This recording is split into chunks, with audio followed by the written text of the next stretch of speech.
Okay, with this one, we're going to do a multicolor wash, and there's going to be kind of like three stripes of color that might blend into each other a little bit. But when you make your color, and do that first, make your color first, you want these colors to be like thicker and darker and richer than what you think they're going to be here because we're going to add water. It's going to be a wet on wet. W/W means wet on wet.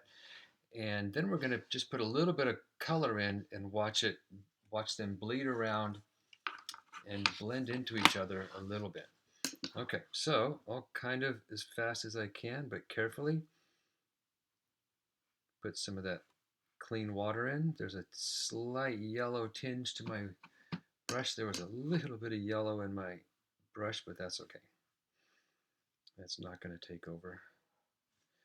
Best thing to do is to go clean your water out before you do this. But this is definitely clean enough. I guess I might as well get on camera. Sorry. There we go. Let's make sure we're in focus. Okay. Just, you don't need tons of water. Again, we're going to let this water soak in a little bit. And as it is soaking in, I'm going to kind of just gently keep moving it around to make sure it all is evenly wet. Let's see if I can get the shine on there. Where is it? Oh, here it comes. There it is. So you can see how wet it is. And right there is pretty thick. So I want it to soak in a little bit,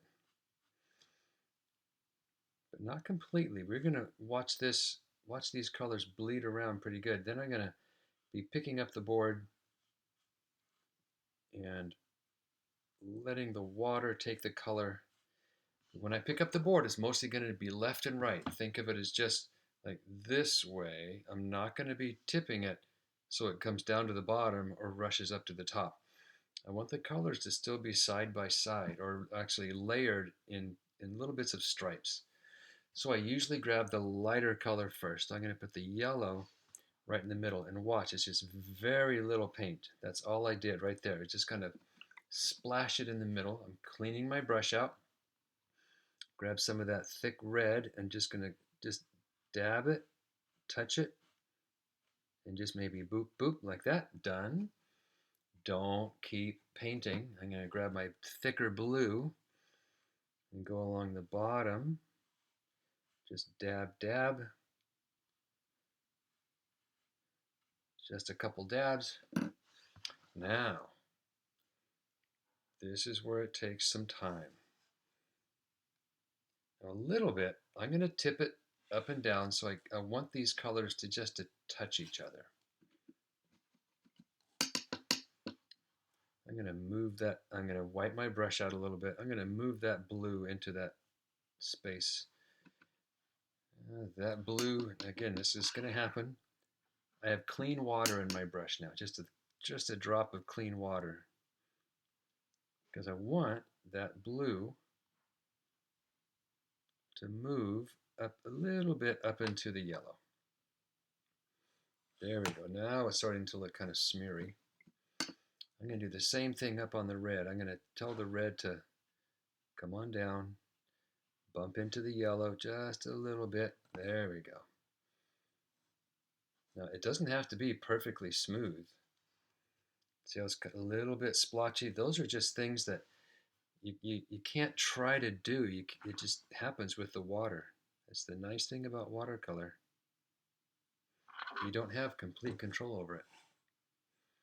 See, they're separate colors, but they're starting to bleed into each other. Just a little bit. Now it's still wet over here on the head, so I'm going to put a little bit of red here.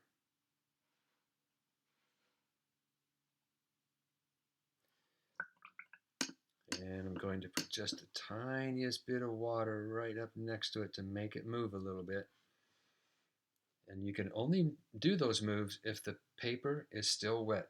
I leaned over and I could see the shine. This is still wet. I'm going to put some more yellow back in that tail so it fills in with a little more color. There we go. Now you can see that they're bleeding together a little bit. but they're still separate as well. So with yours, don't let all the colors become one color. It's a matter of controlling it. And again, I'm tipping it mostly this way and that way.